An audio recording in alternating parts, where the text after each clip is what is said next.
Welcome back to Glow and Flow Radio, the space where women come to reconnect with their bodies, soften their hearts, and learn what true healing feels like. I'm your host, and today we're diving into a topic that so many of us carry quietly: healing your relationship with food, movement, and your own body. This episode is called The Body Trust Journey because trust is the journey. Trusting your hunger, trusting your fullness, trusting that your body isn't your enemy, trusting that movement doesn't have to hurt, and trusting that healing doesn't require perfection, just presence. So settle in, you're safe here. So let's talk about why body trust matters. And we'll begin with this truth: your body is not the problem. And I'll explain that further in just a moment. The war you've been fighting was never with food, it was with the messages you were taught. Maybe you've been told your hunger is dangerous. Oh, you're going to gain weight. And that's not healthy. Maybe you've been praised for ignoring your body's signals. Oh, you must have great willpower. That's awesome that you have great strong willpower. Maybe movement was used as punishment. And I used to go to this workout class, and it was sponsored by my job. So I went with a lot of my coworkers, and it seemed as if the instructor was teaching a one size fits all, meaning she coached athletes as well. Well, we're coming in there. Many of us haven't worked out in a long time. We're out of shape, overweight, and we're doing this strenuous exercise. And I find that there are people in the fitness community who feels like, if you're not pushing yourself to beyond your limits, or if you're not sore after you finish your workout, then it's not a complete workout. You didn't give it your all. That is not true.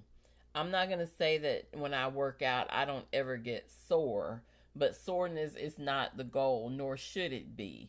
And some people have been conditioned to think that if they're not sore after their workout, they haven't worked out properly. And nothing can be further from the truth. I've done, I love strength training, and with body recomposition during my first wellness journey, um, I was very successful in that. And one thing that I decided after my um, in, after that workout debacle through my job, for lack of a better way of putting it, I was determined that I was going to um, work out to the best of my ability and without injuring myself. So the goal was not injury. And we had quite a few women when we were going through my job who suffered injuries. Well, I didn't want that to happen to me, because if you get injured, you can't go further. So you need to start and build, and that's what I did. And I was getting stronger and stronger, and that worked out very well for me, as it would for most people. Because again, the name of the game is not um, to injure yourself or to be sore or to feel that soreness. You're just trying to, if that is your goal, if fitness is part of your goal, then you're just trying to get stronger and more conditioned each time. And that can happen slowly. But as long as you're doing a little bit more each time, you will get there. but I won't harp on that. But movement should not feel like punishment, and that's the gist of what I'm trying to say. Also, maybe food was your only comfort during trauma, chaos, or loneliness. I learned that early on in life to use food as comfort. I learned that from my mom. She, it was a traumatic, tumultuous household on most days, and she used food as comfort. And as a child, she taught me, and so that's been ingrained, and that's why it is an ongoing effort for me to work through that and not use food as a means of comfort, especially during times of trauma. And it's easier said than done. And one day, during one of these episodes, I'll get into my journey specifically, and the ups and downs and arounds, and because healing is never linear, and sometimes we do fall off track, but the important thing is to get back on track as soon as possible, and be gentle with yourself and have grace. And that's something that I had to learn, because being hard on yourself gets you nowhere. It actually impedes your progress. So give yourself grace. And I won't go down that road again. That'll be for a later episode. But I just wanted to say that while we were here, give yourself grace.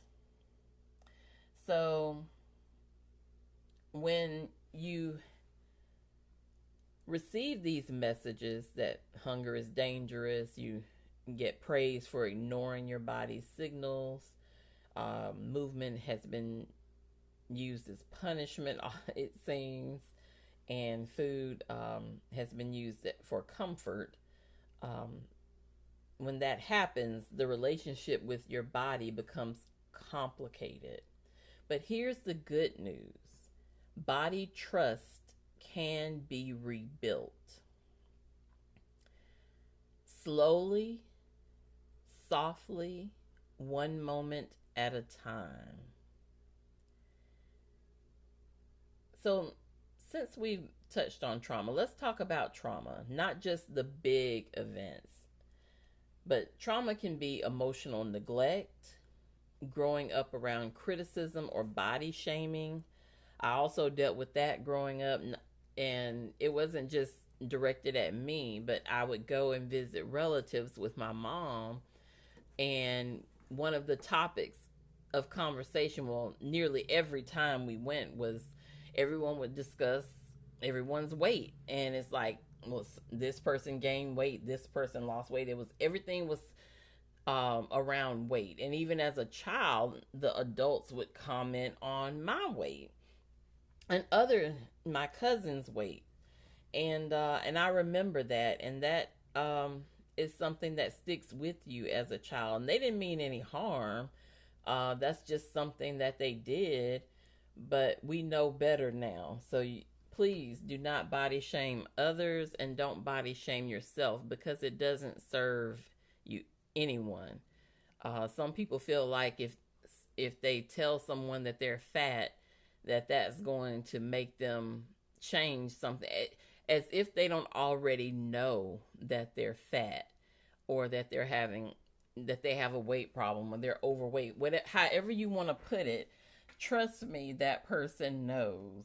And if you're that person, Um, so you don't need the criticism and people trying to shame you into change and action, because it's not that simple.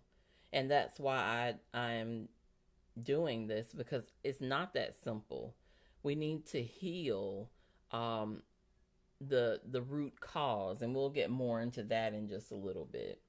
But trauma can also be chronic stress, so you need to ensure that you're taking care, implementing self-care, that will help you alleviate as much stress as possible.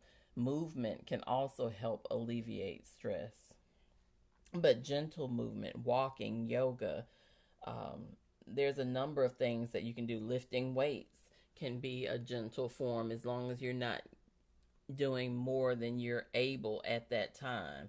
You can't go in there and lift the heaviest weights and think that that's going to work out well for you and you're going to want to go back the next day. That's not how it works. You have to start where you are and build. And you'll hear me say that throughout these episodes, but I always want to stress to people, start where you are and build from there. You don't have to conquer everything all at one time.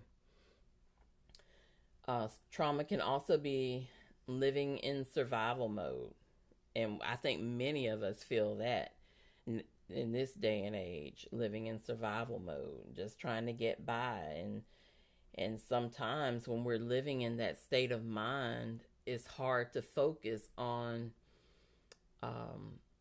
living well, eating well, taking care of ourselves, performing our self-care. But it is important.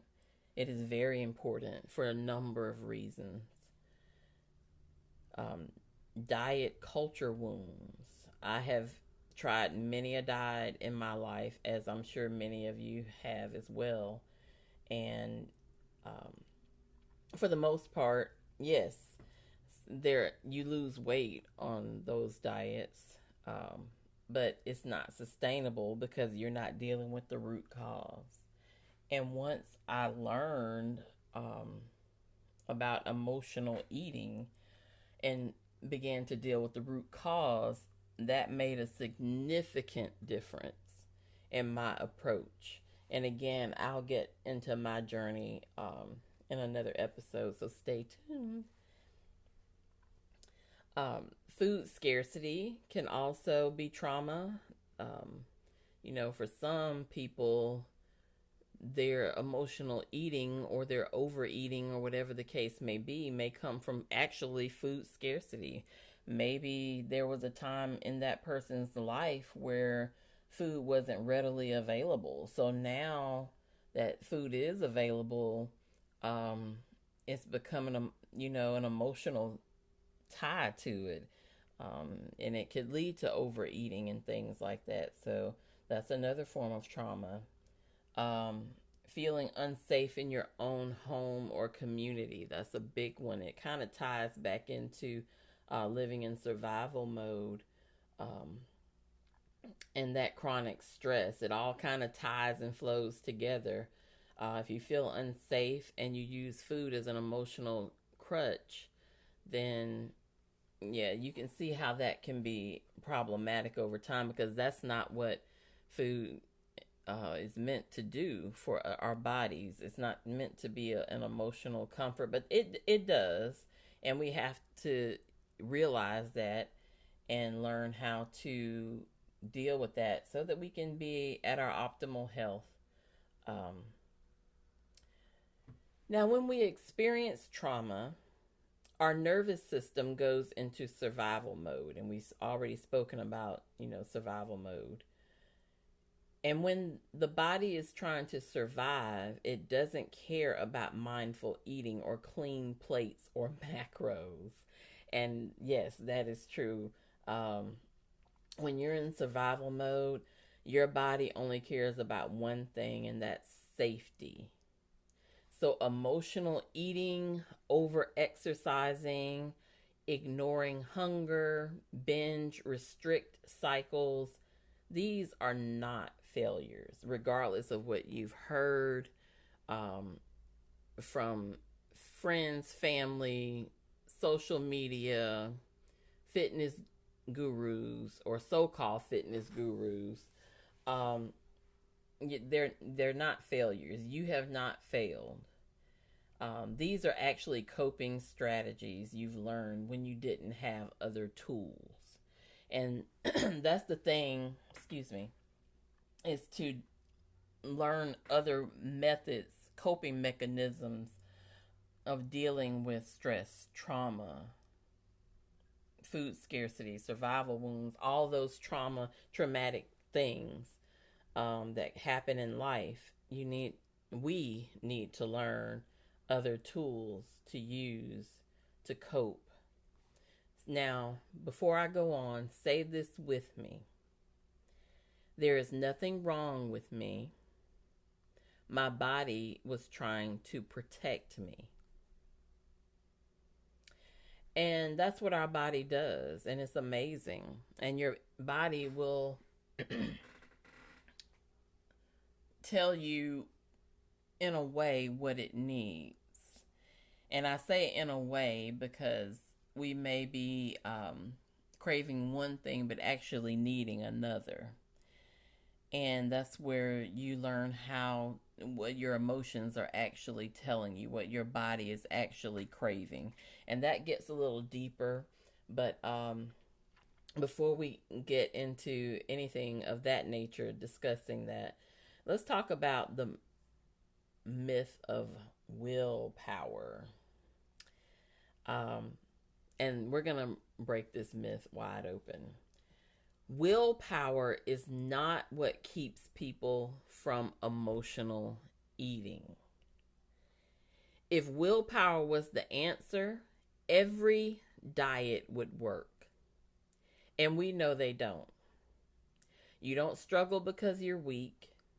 You struggle because your body is smart. When you're stressed, lonely, overwhelmed, ashamed, or exhausted, your brain asks for something predictable that brings comfort. That's biology. That's survival. And what happens next? Well, we tend to blame ourselves instead of looking at the root cause. You know, when we are eating not because we're hungry, but because we're upset or ashamed, we feel overwhelmed, stressed out, we're dealing with trauma. And, you know, that tends to be emotional eaters use food for comfort. So when we're going through those things, that's what happens. We use food and then we feel poorly. We feel badly for doing that. And the cycle continues because, again, you feel badly, you use food for comfort, and it's just an endless cycle. And so until you deal with the root cause, the stress, the trauma, whatever is causing the emotion that you're feeling, you have to deal with that root cause. Otherwise, the cycle will continue. So I want you to release the shame. Your healing will not come from discipline alone. It will come from compassion, awareness, and connection to your body's cues first and foremost. I've learned to dislike the word willpower. You know, people will have commented to me in the past, you must have exceptional willpower or something to that effect. You know, you have strong willpower. I could never.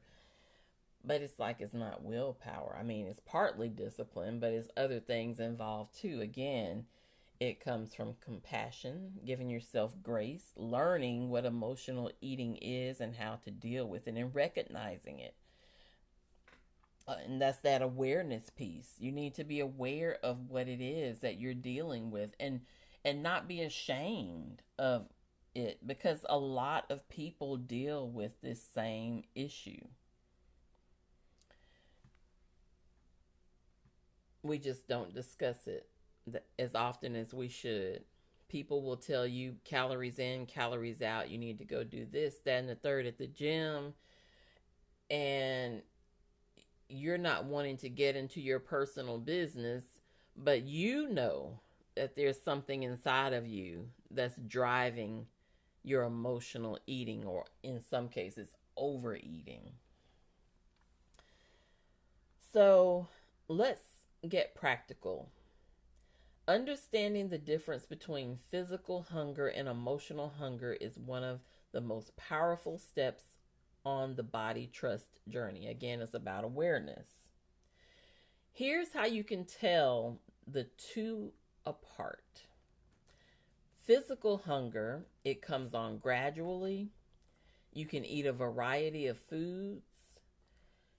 You feel sensations in the body, the stomach growling, low energy. You may be foggy in the mind. Eating satisfies that, and you feel calm afterward. Whereas emotional hunger comes on suddenly, craves very specific foods, generally those salty, sweet foods, although it varies per individual. So it's very individualized what your cravings will be, what your comfort foods are. It feels urgent. You know it's just there. It's nagging. It's a nagging craving and it's on your mind. Often connected to stress, boredom, sadness, or overwhelm. And the eating doesn't make it go away, or it goes away briefly and then it quickly returns. Sometimes late at night when you're trying to go to sleep. Now, neither is necessarily bad. We're not going to do the bad label. Both are actually messages. Each hunger is your body asking you to check in, not check out. So, when emotional hunger shows up, you need to ask yourself, what am I feeling right now? What do I actually need? What is your body actually trying to tell you? Because again, our bodies are smart. It's biology. It needs something and it's trying to get it, but you've been accustomed to using food to quiet that cue, whatever your body is trying to tell you. But you need to get to the root cause of what your body is trying to, get at. So again, what am I feeling right now? Are you stressed out? Are you sad? Are you lonely? Are you overwhelmed? Are you burnt out? And what do you actually need? So it's determining what the issue is and then trying to find the remedy. So if you're overwhelmed, then what can we do to reduce that overwhelmed feeling? What can we do to remedy your stress or bring your stress levels down? And also ask yourself, what would comfort look like that doesn't cause pain later? So you don't want to, although it happens, we're human. You don't want to continue to use food for comfort all the time. You want to be able to, that's the name of the game here. And I don't want to call it a game. That's a bad way of putting it. But that's the goal, is to be able to recognize what our body is asking for and limit our emotional eating. It happens. Everyone does it. But it shouldn't be a regular thing. Because it can cause pain later. It can cause weight gain. It can cause any number of things. If you have high blood pressure and you're craving salty foods, or you have diabetes, or you're pre-diabetic and you're wanting something sweet, it's just a number of things, and you don't want to have issues later based on the comfort that you're trying to seek now. So, we need to really hone in on what our body's asking for and give it that. But I also want to say, and I'm not talking out both sides of my mouth, but this is not about replacing food. But it is about understanding your inner world. So I say that to say, one of the things that I decided during my wellness journey is, if I want something, I'm going to have it if it's something I truly want. But not before I go through and ask myself these questions and determine, am I really hungry? Do I really want this? Or is it something else going on? And if it's something else, then I'll deal with that. But if I really want that cookie, um, then I'm gonna have that cookie. Uh, and I'm thinking about one popular cookie chain in particular. I won't say the name, but yeah, that they're huge. So it's not, when I say one cookie, I know people be like, one cookie, but no, these are big cookies. I mean, bigger than the palm of your hand. So yeah, so if I want one of those, I'm going to have it, because again, this isn't about being on a diet. It's about a lifestyle. It's about living well, and um, and doing so holistically.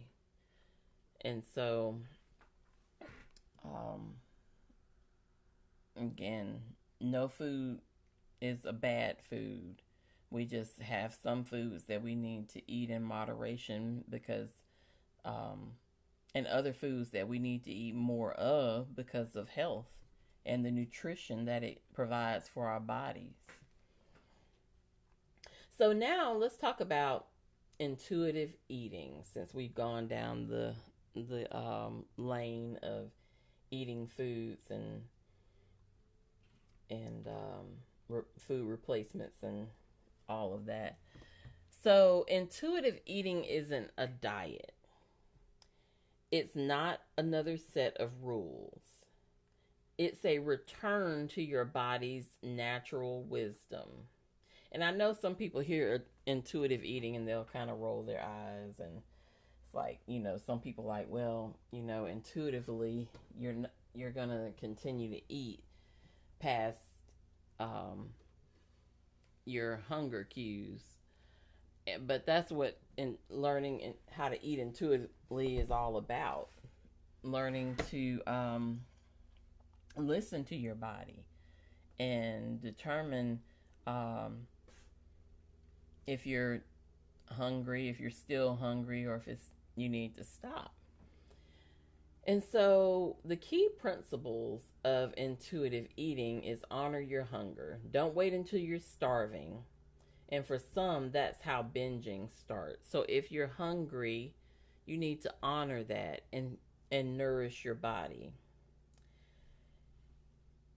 The second principle is that you need to make peace with food. No more good or bad foods. Food is just food. And that's what I was saying earlier. Food is just food. We're not going to call it good or bad, or cheats, all that stuff. No, food is just food. But there are some foods that are more nutritional for our bodies, and we want to eat more of those. Um, to give our body what it needs for health and optimal wellness. Feel your fullness. Slow down enough to notice. Again, intuitive eating is about learning that. So you need to slow down and notice when you're full. And when you're full, stop. You can put it up and eat the rest at another meal. It's okay to stop. You don't want to eat past your fullness. And some of us do that because we're eating so quickly. So you need to slow down, because it takes a little bit of time for your body to recognize that it's full. And it may take you even longer past that. So slow down. It's okay to take your time and enjoy your food. And really take a moment during that your eating time to be in tune with your body and see how much food you actually need to feel full. And I will say this before I move on to the fourth principle. More nutrient dense foods will be more filling. And protein is especially filling over carbs. I'm not saying carbs are bad, but protein is more filling. So if you can, if you want to, of course, eat whatever you like, but try to eat more protein rich foods and nutrient dense foods as you go along your day, and you'll feel better. Um, the fourth principle is cope with emotions with kindness.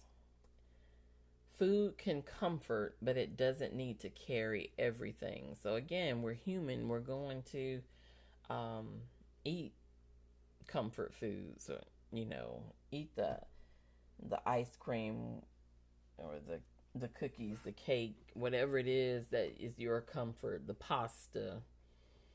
Um, but it doesn't need to carry everything. So don't beat yourself up if you give in to an emotional craving and you eat the food. It's just at that moment you need to recognize, um, well, what is my body, again, going back to those questions, what is my body really trying to tell me? What is it really needing that I'm not giving it, that's making me crave these foods for comfort? And you need to respect your body. That's the fifth principle. You don't need to love it to treat it with, you don't have to love it to treat it with care. So you may um, not love your body right now, and that's okay. Even though we're gonna work on self love as we go through this, that's important. But even if you don't love your body right now, you need to treat it with care. As you're learning self love and learning to love your body, maybe for the first time, maybe you're relearning to love your body, you need to treat it with care as you go through. So again, the key principles of intuitive eating are honor your hunger, make peace with food, feel your fullness, cope with emotions with kindness, and respect your body. And remember, intuitive eating is about liberation, not restriction. So, you know, it's really about being in tune with your body, your hunger cues, your fullness cues, and just knowing your body and learning your body and what your body's trying to tell you, what you need. Now, I want to talk about movement because movement is so important. And we spoke earlier about how movement, for some, we've been taught that movement is punishment. Although I've learned on my own and from reading, I do a lot of reading of health and wellness material and listen to a lot of gurus as well as so-called gurus, and you take what, I'm trying to think of the best way to put this, but someone once said you pick sense out of nonsense. And I've learned how to do that very, very well. And it's um, been to my benefit because had I listened and gone along with what that instructor was trying to teach us during those work health sessions that I mentioned earlier on in the podcast episode, um, I would have learned to hate movement. And I hate it because some of my coworkers actually do hate movement to this day. They hated it. Um, but movement can be great, and it's not always about going to the gym and lifting heavy weights. Although I love lifting and strength training, I think it's wonderful. But I do feel like you need to start where you are and build. But it can also be something simple. So let's talk about movement specifically, not workouts. We won't get into workouts, but strictly movement of your body. The kind your body actually enjoys. Now, gentle movement looks like walking, stretching, dancing in your kitchen, yoga, breathing exercises, mobility flows, slow strength training, and rest. Yes, rest is movement for the nervous system. So,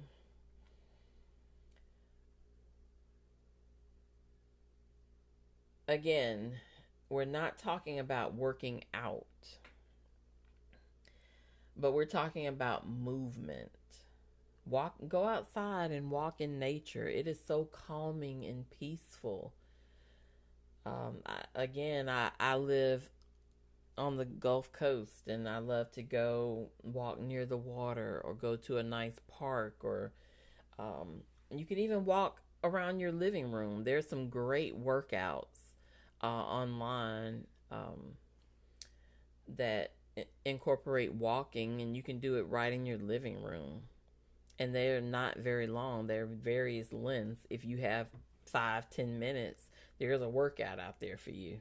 I mean, not workout. I'm saying workout. There's a movement, activity on there for you. Stretching is wonderful, and especially as we get older, it's important to stretch and keep our flexibility. Dancing, listening to music can be therapeutic in and of itself. But you couple that with dancing, and it's just phenomenal. Yoga, of course, we all know that the benefits that yoga provides to our bodies. Breathing exercises. I love breathing exercises. Um, and you'll hear me as you go through speak a lot on breathing exercises. It's really wonderful to calm your mind and your nervous system. Mobility flows. Yes, so just performing mobility, generating movements. For lack of a better way of putting it, it's like the word is escaping me right now. But it's basically movements that promotes your mobility. Slow strength training, starting where you are and building from there, and rest. Um, when I say rest, it's movement for your nervous system. Movement can be fast or slow, so sometimes you need to slow things down, and rest is slowing things down. So movement should feel like a gift, not punishment. That's the ultimate gist of everything with movement. It should feel pleasurable, enjoyable. Um, and you need to ask yourself, how does my body want to move today? Let your body answer. Sometimes I get up and I'm like, ooh, I need to stretch. And you may have had that sensation. Or your body may be like, you've been laying down a lot and you just feel cruddy because you've been laying around maybe for the weekend, and you need to get up and move. And sometimes I'm like, oh, that's what my body needed. I needed to move around. So you need to let your body tell you what kind of movement it needs, without shame, no comparison to others, and no guilt. And when I say no comparison, if you are of the mindset of improving your fitness and going to the gym, and we can talk about this um, in another episode or one-on-one or what have you, but when you go into that gym, please don't compare yourself to others. It's not about what others are doing. It's about you and what you're doing. When I go in the gym, I'm focused. Um, and yes, I've had people come up to me and comment on my workouts and my progress. So people, yeah, they may watch, but so what? I mean, I haven't had a negative experience with that. I'm so in the zone when I go in there, I'm not paying attention to them. You learn what you need to do and you do it and you leave. I know it may sound like I'm just brushing it off. I know it's not easy for some people, but I'm saying that if you want to go to the gym and work out, because I hear it all the time. People don't want to go in there. They're afraid they're going to be ridiculed, watched, made fun of, all kinds of things. Most of that does not happen. Um, the only thing I have had is like people watching, and I've had people like, "Are you training? Are you a bodybuilder? Are you this?" No, I just like to lift. I enjoy it. Um, so, and no, I'm not muscular like that. I'm not like a bodybuilder. That's what I mean. And, I'm actually um, getting back into my fitness and taking better care of my body again. And again, I'll share my journey and what I've done and what I've been through and the ups and downs and all of that in another episode. But I just wanted to touch on that because so many people are living with shame and scared to go out and work out, walk in nature, but it's not about anyone else. It's about you. If you want to do it, do it. If you don't, that's fine too. It's up to you. But movement is important, and you need to move your body.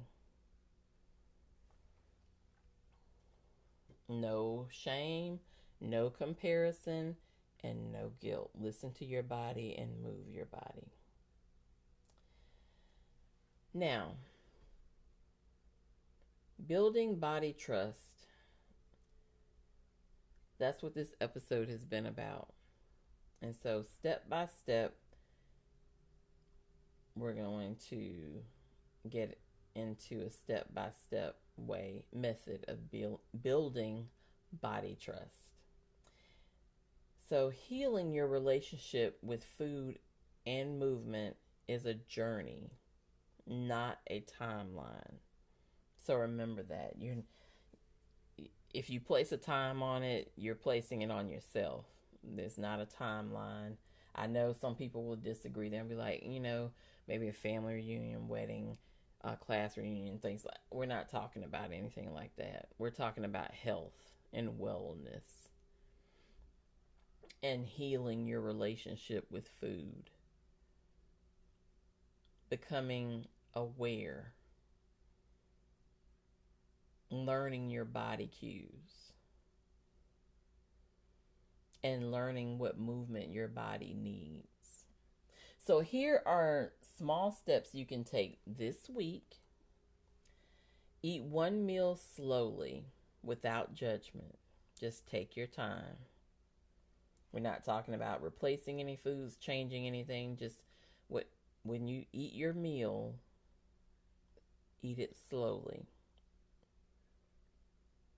And pay attention to your body as you do. Do 5 minutes of soft movement.